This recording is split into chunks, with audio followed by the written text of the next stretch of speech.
Hey gang, just a heads up, this server is in a rough state. I tried jumping around trying different ones, but they're all kind of in the same place. I think it's probably because they're running the live server 3.18.1 and 3.18.2 concurrently, and so yeah, servers are rough, so this is your fault, just as long as we agree on that. So today is RSI day, and I have a few of these. This is of course the lowly Aurora, and right now I'm sure you know what this one looks like. There's that phrase I'm talking about. This is the Aurora Legionnaire. It's the LN, and now they actually have an actual Legionnaire as a ship. So I don't know if they're gonna change the name or change what LN stands for. But what I was gonna do instead here is actually play a quick video that they dropped when they first dropped the Aurora to the verse, kind of its concept video, and then we'll get in, we'll fly it. So I was looking at the new Aurora, but then I was thinking, maybe I should get something that looks a little classy. But then I was like, no, I need something that can pull some serious weight. Maybe I don't need all that cargo space. What about the Legionnaire? Now we're talking. How about some bigger guns? Little bigger. No, little bigger. There you go. And maybe some rockets too. Actually, I should probably upgrade the power plant. I did like the leather seats on that LX though. Yeah, perfect. All right, let's see what this baby can do.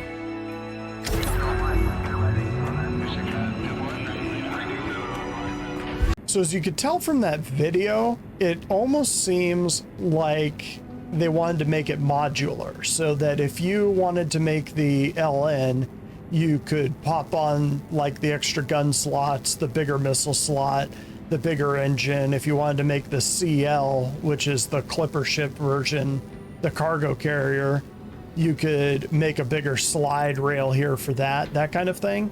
That would make this ship relevant, I think, although it might make it a little bit too good compared to the Mustang, so they probably have to up its price. So the Aurora does have a bed in it, so you can log out in it, which does kind of make it the superior choice to the Mustang. Pretty much all the Auroras have that option, I believe. The clipper ship might not, because that space will be taken up by the extra long cargo bed. So as for guns, this thing does have 4 bulldogs, which are size 1s, but 4 size 1s isn't terrible. It's got the 4, I believe, size 1 missiles, which isn't awful either. So, I mean, as far as like a starter-esque ship goes, this one's slightly more expensive than a regular starter. Not terrible in combat. I just, I wouldn't necessarily try to dominate the skies with this one. So I don't know what skin this is. I will start by saying that I'm probably not going to spend a lot of time talking about the Aurora, just because it's a starter ship and I've got more interesting RSI ships in my fleet. I do think I actually have a Legionnaire or an LN in my fleet. And I think I mostly have it there for the lulz. Is it something I would recommend you spend your money on? No, I would not. It's not the most expensive ship in the game, but I would say run some missions and upgrade to a fighter if you want a fighter. This one doesn't have bad guns, and it can shoot for a long time, but not only does it look like a brick, but it also handles like a brick. So with that in mind, we'll move on to the next ship.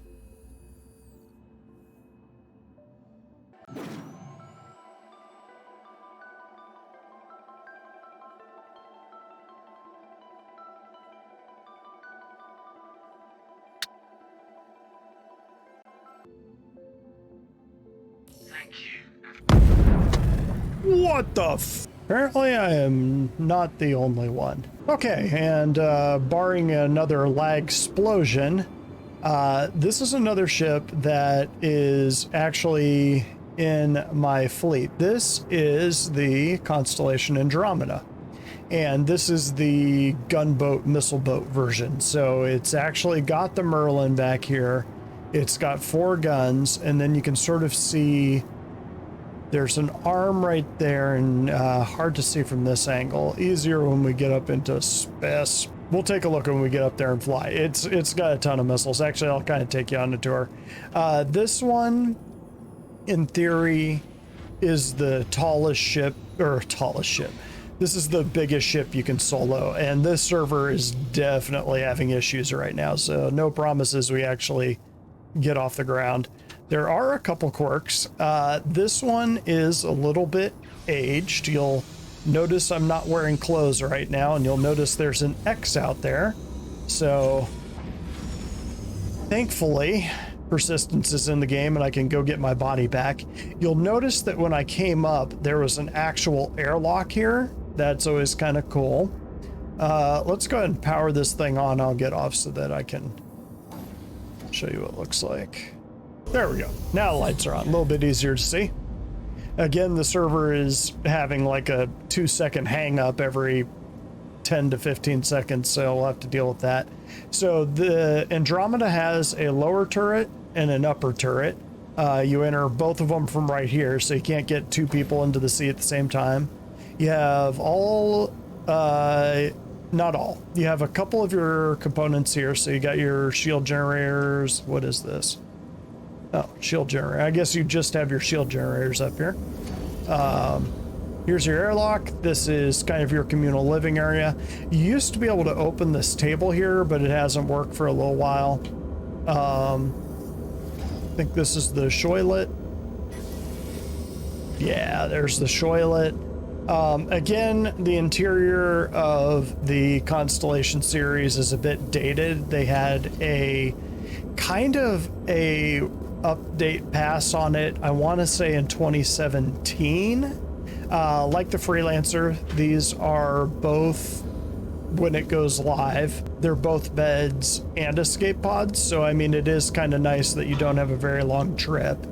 Unlike the Freelancer, I actually could see 4 people on the ship. Ideally, you'd have 3, but with 4, you could have a pilot, both turrets, and the Merlin manned, which is pretty decent. So kind of hard to see. I'm going to come back to this with a later ship. But you can see the cargo bay isn't a bad size. If you have an Ursa rover in there, which they do fit, this thing will fit all medium and smaller vehicles. So I don't think it'll fit a Spartan or a Tonk. I know it won't fit a Tonk. It fills up pretty much the entire space you got available here. Got a couple more, well, just gravity generator there. Then we come back here. Wait for that to open. Here's the rest of your components. And I've read that this is bugged, so I won't try to get into it, but that's how you get into the Merlin. And we'll kind of head back this way. So, going back to the bridge. So again, this is the special skin. This is Year of the Monkey, which whoever made that monkey symbol is definitely a Gorillas fan, because that has strong fire coming out of a monkey's head vibes. So the Constellation series does have VTOLs. You can see them open up right there. So, I mean, as far as a big ship goes, or I guess Constellation these days would fit more the medium role. Again, this is the one that is probably the largest ship you could solo. But even then, I'd say that if you're soloing a Constellation, you are probably missing the point. This ship is at its strongest when it has at least 3 people in it, a pilot and 2 gunners, or if not, a pilot and someone in that snub. That snub, the Merlin, is actually a pretty decent fighter. It is hard to hit, and it is very quick. So let's go ahead and get this thing out of here.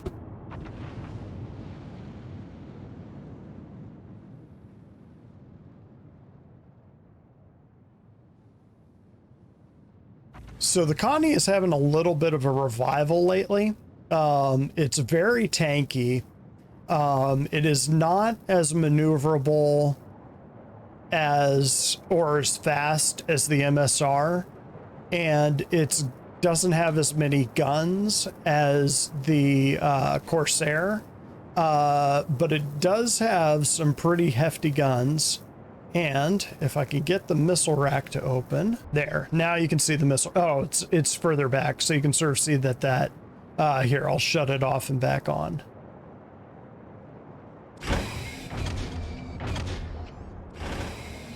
And then when they come out, you've got all of those. So there's just a ton of missiles there, and it can fire easily 4 at once.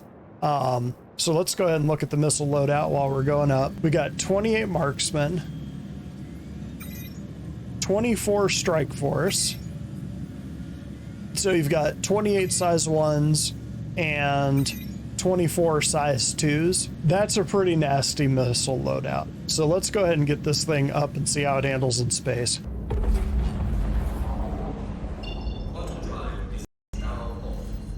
So I've got my SEM speeds down here to regular pace. So you can kind of see its maneuverability isn't fantastic. It doesn't have bad movement, but it's not great. So again, this isn't the fastest or heaviest shooting of all of the ships in its class, but it does have 4 rhinos, which isn't joking around, and all of those missiles make it pretty tough. You throw people in the two turrets and man the Merlin, and it makes this ship pretty damn nasty. So yeah, there's kind of a reason why people are solo flying this one on bounty missions right now. And another thing that makes the Constellation kind of a favorite right now is its actual tankiness. So this is kind of, I wouldn't call it overpowered at the moment, and somebody keeps locking me, but I wouldn't necessarily call it overpowered, but it's not exactly not overpowered. Did you see that? I was taking damage on my nose. There's a piece of the Aurora right there. Still not seeing what I hit. But you have, this is often referred to as the strut pit, just because it's nothing but struts in here. But notably, if you go and you look at the newer, yeah, okay, so you see that right there. There was some sort of ship that was destroyed here outside of mine, and that is what my ship ran into, was kind of its ghost, which has been a problem this batch. Let's grab my body.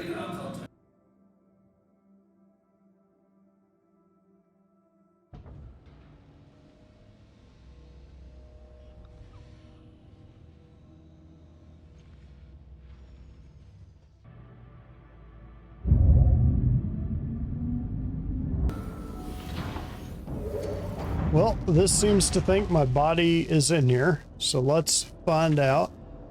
Oh, would you look at that? Well, that was an adventure.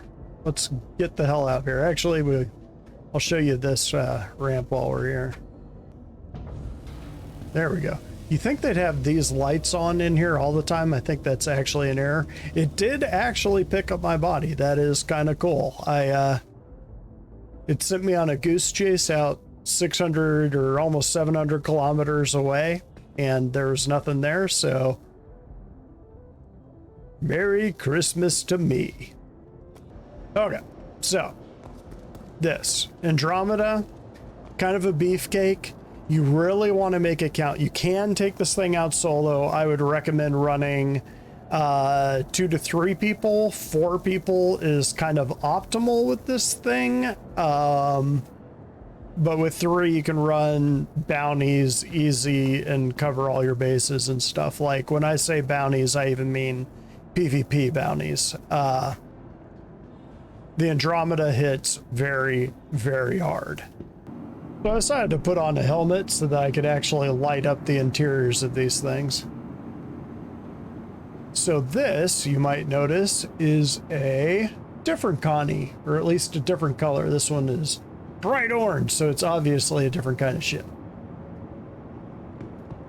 So this is the constellation Taurus. So whereas the constellation Andromeda does have a place in my fleet as a gunboat and missile boat and having good range and stuff like that, it's basically in my fleet for the same reason that the Redeemer is basically a big gunboat that can help defend things.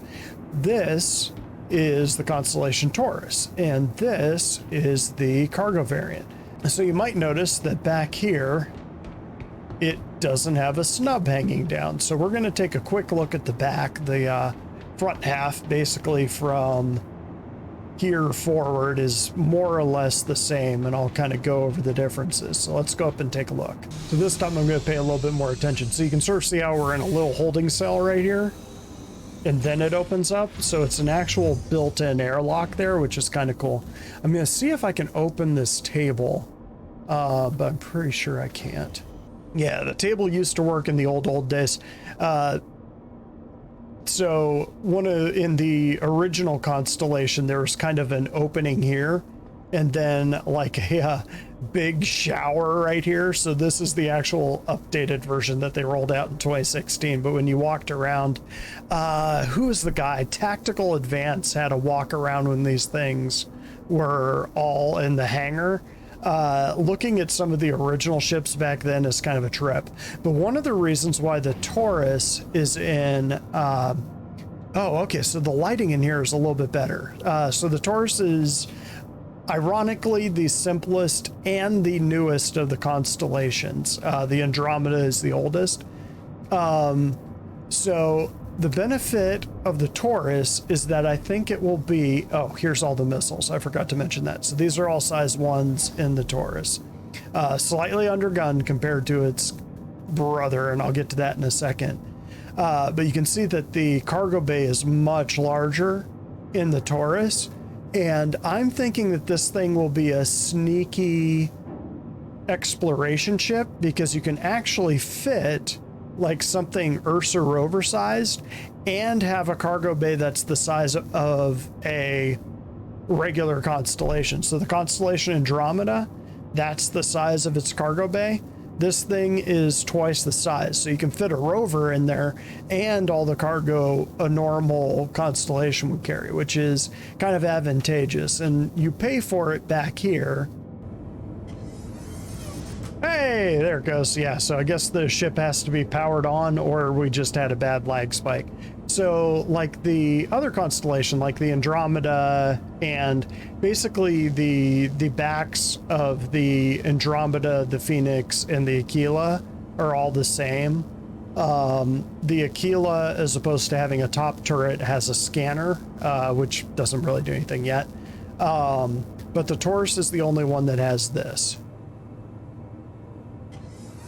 So this right here is a shielded cargo bay. So anything you put in here, in theory, won't show up when somebody is scanning you.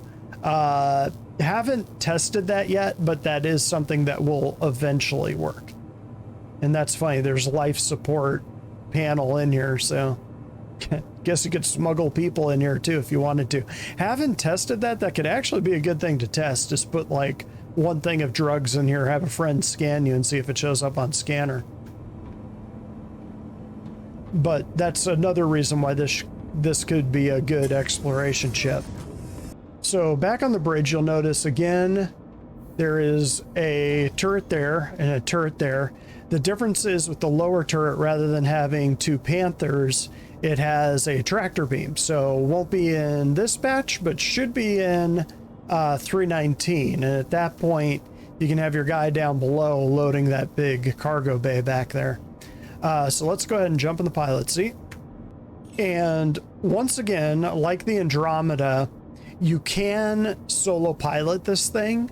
I would say the difference with the Taurus is that if you don't go with other people, you're not necessarily leaving weapons on the table.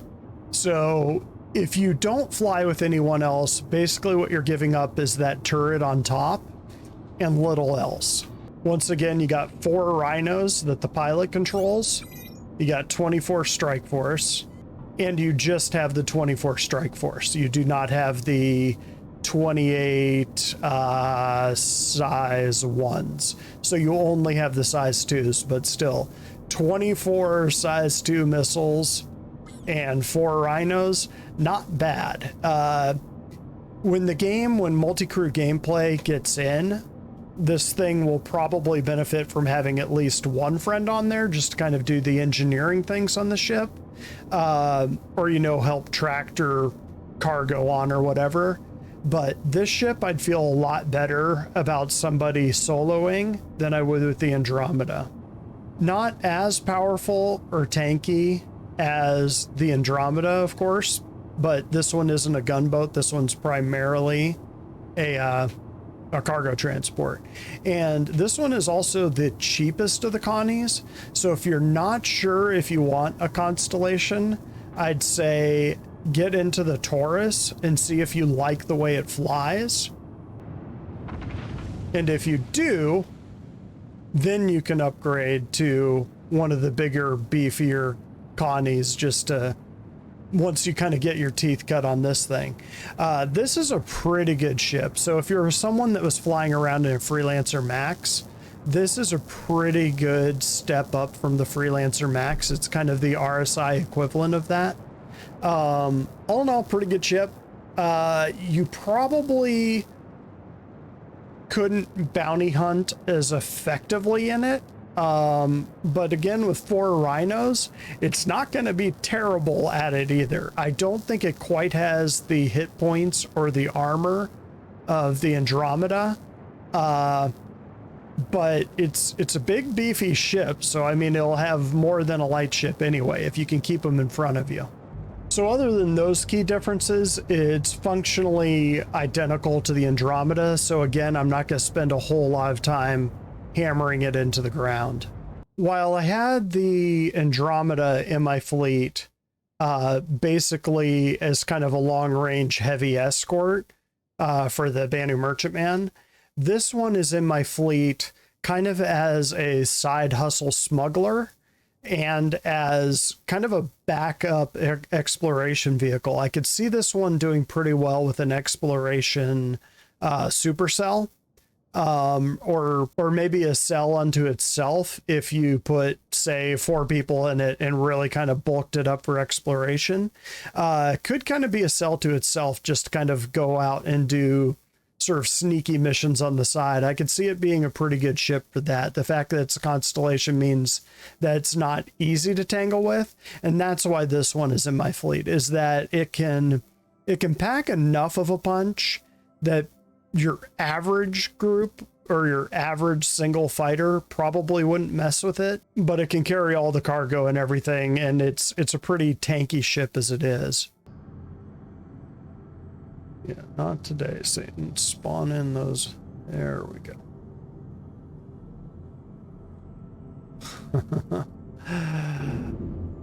Like I said, this server is having some issues. We're going to go ahead and get on the ground and get to the later RSI ships. Woo, okay, this server is having a lot of problems, so this might be a fast one. So, this is the Mantis, which if you saw my post last night where I was talking about my 5 rules for living in the verse, this is a quote-unquote light fighter with tiny little guns. I don't think it has missiles. Oh, nope, it clearly does. But this thing's claim to fame is the fact that it has the only quantum snare in the game. People were thinking that the Scorpius and Antares would get one, and instead it just has a dampener. This one has a dampener too, but this thing can actually rip you out of quantum speed, or quantum space, which is kind of nasty. So again, turning on my light, you do have a bed, so this thing can operate kind of a ways away, but what's my rule on ships? Never trust a bed without a toilet. That is the kind of night it's been. Okay, so where were we? So the Mantis. One thing before we get back in the Mantis and get going, something I forgot to mention on the Aurora series is that the Aurora is actually the largest ship that can fit in the hangar of the Carrack. And that makes it useful because all the different variants, depending on which one you pick, are more useful than the Pisces, with the possible exception of the medical variant. That said, let's get back in.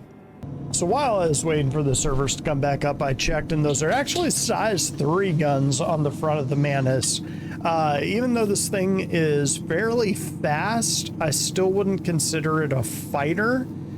This would probably not be the ship to solo out in the verse. You definitely want to take this one as a support ship and have other people that are kind of sucking up the fire so that you can keep them locked down. So you can sort of see up in the corner here, you've got this QED. So you can kind of see the RSI shape language on here, but you can notice that the strut bit is gone and it's got kind of this nice glass cockpit here.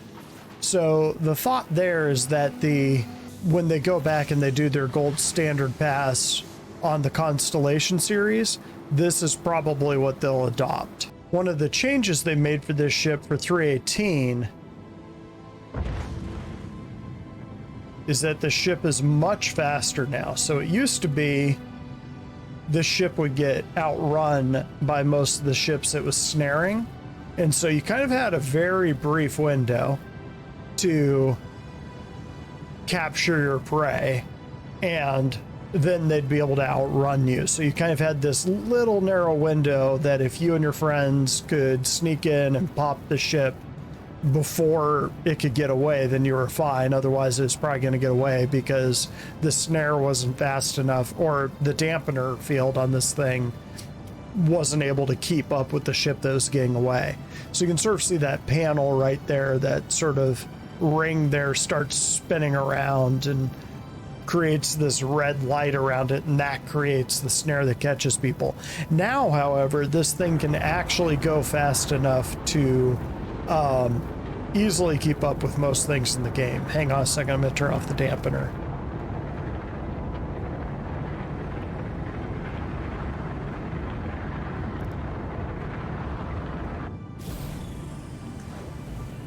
There, you can see the panels close it up. So right now you can see that I'm going 378 and speeding up. So we're doing pretty good on the speed. This thing is pretty quick now. And again, check the maneuverability. So this thing could conceivably be used as a light fighter, being that maneuverable and fast, but you're still probably asking for a lot of trouble if you do that. Just people know what this ship is and what it can do, and even with 2 size 3s, you're better off being a part of a group rather than the entire group. Okay, so now we talk about what is my goal with this thing in the Carnival. So the Carnival is an industrial fleet, primarily an industrial fleet. We do have a military arm to help protect our big, soft, squishy, valuable butts. So why have this thing in the fleet? So the idea is that we're generally pretty friendly. Anyone can come up and trade with us. But if somebody wants to come in and attack, we have the Nautilus, which I mentioned briefly, where we can kind of flood the area with mines. As long as you're friendly, it doesn't matter. or neutral. But the second you turn red, you're in a minefield. And the type of mines that they have can actually shoot lasers or blow up. You can have one or the other, and so we'd probably do the shoot laser, so you'd be surrounded by a bunch of lasers. That'd just be targeting you and blowing you away.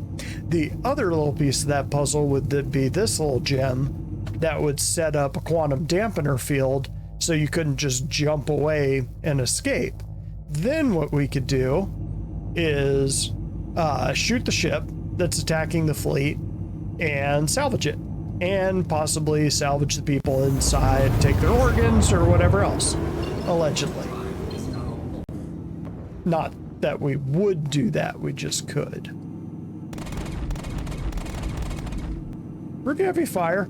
Keep in mind you only got 31 shots per because it's kind of a small ship. And again, this is the only ship in the game right now that can set up a quantum snare. There are, I believe, 3 ships now that have quantum dampener fields. This, the Antares, and the Cuddy Blue all have dampener fields. And dampener fields keep you from leaping away. Snares pull you out. That is a big ship to just be hanging out right in front of Grimex. With its ramp open.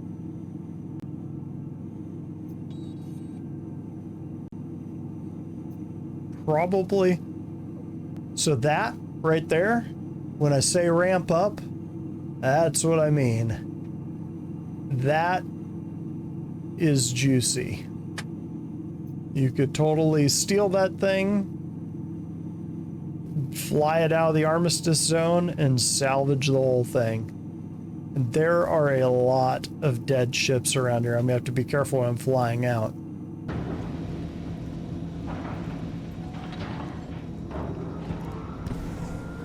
Also, I was wrong. There is a toilet here. I believe that's just a vent and not a shoilet, but this thing is redeemed. It even has a bidet.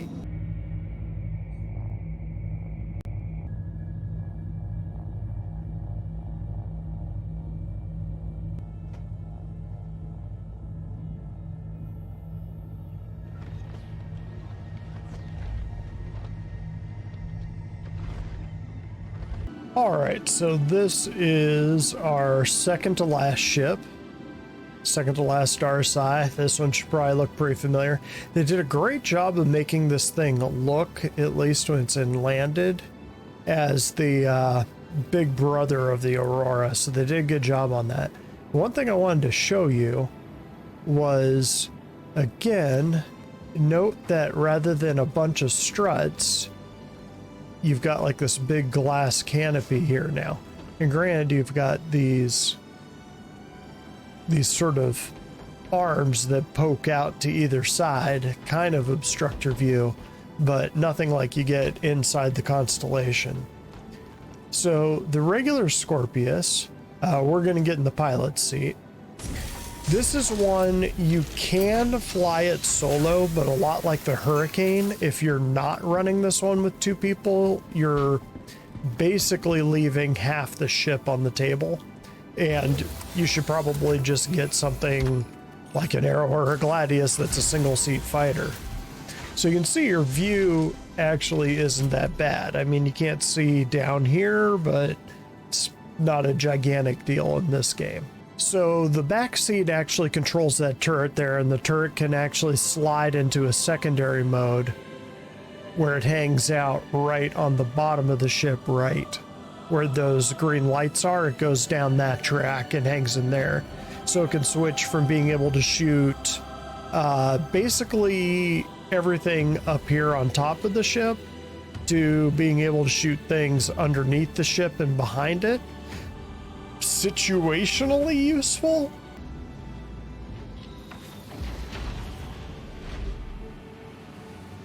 That's why it's the X-Wing. So you can fly it with the legs up and the wings folded. I can't remember if the guns will actually shoot. They did when the thing was initially launched. This is probably, if they can, this is probably the way I would fly it in space, for the same reason that I fly the Talon that way. With the wings tucked in, they're protected by those shoulders, whereas you put those wings out and it suddenly becomes a much broader target, almost like the Car-2All. That said, you do have a pretty maneuverable ship here for a heavy fighter. You've got the 4 gimbaled size 2s, which Gruntling corrected me on the last one. The Badgers are the size 2, the Bulldogs are the size 1, even though a Badger, even a Honey Badger, will weigh about 40 pounds and a Bulldog will weigh about 80. I guess they're figuring Badgers are nastier. So you can switch out the gimbaled size 2s, the gimbaled size 2s for fixed size 4s. I don't recommend doing that. This thing's maneuverability isn't bad, but what this ship is basically designed to do, a lot like the Hurricane, is to pop light fighters. So this thing is the counter ship. Let me see if that's actually a ship here. No, it isn't. This thing is a counter to light fighters, so you do want a little bit of wiggle in your guns. And this guy up here is rocking 4 size 3s. So that combination is absolutely lethal. Just make sure you give your turret gunner, like always try to keep your target above your nose.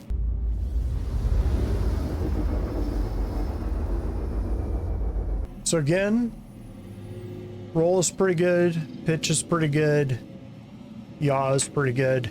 It's a pretty good fighter, especially if you're running 2 people in here like you should be. Real effective. You can make a lot of money with 2 people running bounties all days in this thing. As far as missiles go, 16 Tempest, which I believe Tempests are size 2. So 16 size 2 missiles, 4 size 2 guns, 4 size 3 guns. That's a pretty badass combo. So yeah, this fighter is in my fleet for obvious reasons, and it's for mosquito swatting.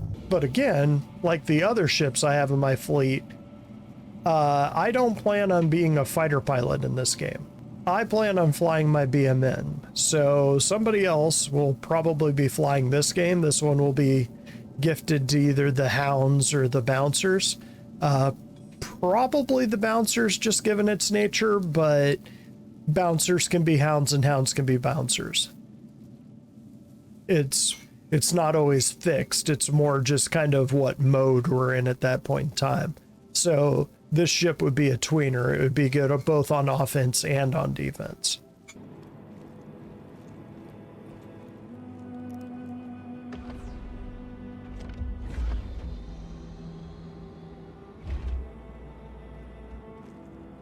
Did I steal an NPC? I stole an NPC. Don't tell anyone. Okay, and here we are at the last ship. And yeah, of course, it's a Scorpius Antares. So you can kind of see the quantum dampening field there. I have no idea why the hangar door is open, and that makes me a little nervous. So the Antares, even more than the Scorpius itself, if you do not have the second person in the back seat, then you should definitely be running a different ship. This ship's entire functionality is tied up in that gunner seat, controlling that QED. I'm gonna pull forward very slowly because I suspect these doors aren't actually open. You only live YOLO once. They were open. Okay, so yeah, they do lock off the Badgers now if your wings are back. So you can't shoot them when they're back. So this thing has 4 gimbaled size 2s. So the same firepower that the pilot has in the Scorpius, only now you're missing the turret. So what is the purpose of this ship is to use that dampener to keep people from jumping away. It also has an EMP, and there is a I believe it is the second heavy fighter to have a EMP. The other one is one of the Vanguard variants, and I forget what it is. Is it the Warlock? It's not the Warlock. I think that's the Avenger variant. But anyway, there's a Vanguard variant that has an EMP in it. But the only ship up to this point that had a snare, or not a snare, but a QED, a dampener, was the Mantis, and now there's two ships. No, and the Cuddy Blue had a dampener. So now there's three ships that have a dampener, and this is one of them. But I could see having both be incredibly useful situationally, but not on its own. So the Scorpius, if there's two of you and somebody's in that turret, even if there wasn't someone in the turret, I'd still say that ship isn't bad solo. You're just really missing the point. With this ship, you're even more missing the point if you're going solo. But I would say that this ship, on top of... Oh, that is cool. Actually saw that guy quantum away. On top of needing someone in the back seat, I'd say that this ship was specifically designed to be in like a squadron or be in a flight. So this is made to be paired with either Scorpius or something like that. It was designed to fly with other fighters and be a support ship. Only it's a little more functional on the fighter side than the Mantis is, but the Mantis has the snare. So working in tandem, this thing isn't supplanting the role of the Mantis. If anything, it's supplementing it, which is an important distinction because both ships are made by RSI. That was one of the things that I was thinking, is that if this thing actually did have a snare, it would make the Mantis completely obsolete, because this ship outguns it, out missiles it, and has an EMP. It's just better than the Mantis in every way. But as long as the Mantis has a snare, this and the Mantis could work in tandem. So the Mantis could pull ships out of quantum, and this ship, along with other fighters, could kind of hold it in place, and you could kind of wolf pack the ship that you were trying to hold. So again, this, well, a lot like the other Scorpius, this one would be used as either a hound or a bouncer. Just the EMP and the QED, kind of like I was saying with the Mantis, that the Mantis would be used to hold somebody hostile in place so that we could catch them and either eat their ship, eat them, or, you know, bounty on them, basically turn them. I assume if somebody went hostile on us, they'd probably have a bounty on their heads and we could collect that. But the ship could assist with that, or alternatively, it could join other ships or go hunting with a wolf pack that way, or with a bunch of hounds. Again, wouldn't be flying this one in verse. This would be a Carnival ship. It would be available to the hounds as needed, or the military forces as needed. If they needed another one of these, it would just be an org ship. And that was always the idea when I got both this and the Scorpius. Although I could certainly see myself flying the Scorpius at times during events. Something like Xenothreat could be a lot of fun. Oh no, I'm coming at it upside down. I thought somebody actually got into that Carrack and moved it out of the way without stealing it. And I was like, oh, that's really nice outside of a pirate base. But nope, it's still just sitting here in the way. Might go on a mission and move that thing. All right, gang, well, that's it for this series. So I was thinking of wrapping this up and just kind of show the fleet and the ideas behind the fleet. preferably without giving away too many secrets. So keep an eye out for that one, because I'd have to use third-party software like Fleet Viewer or something like that. That'll probably be a little bit more in the future. Until then, I'm going to get out there and try to enjoy this patch, do some looting, although with the wipe coming pretty soon, maybe not. So I might be waiting until 3.18.1 before I did that, which was kind of what I was doing this series for, in the hopes that they would be dropping 3.18. And they didn't. So here we go. Waiting on 3.18.1. Any day now. Catch me later, y'all.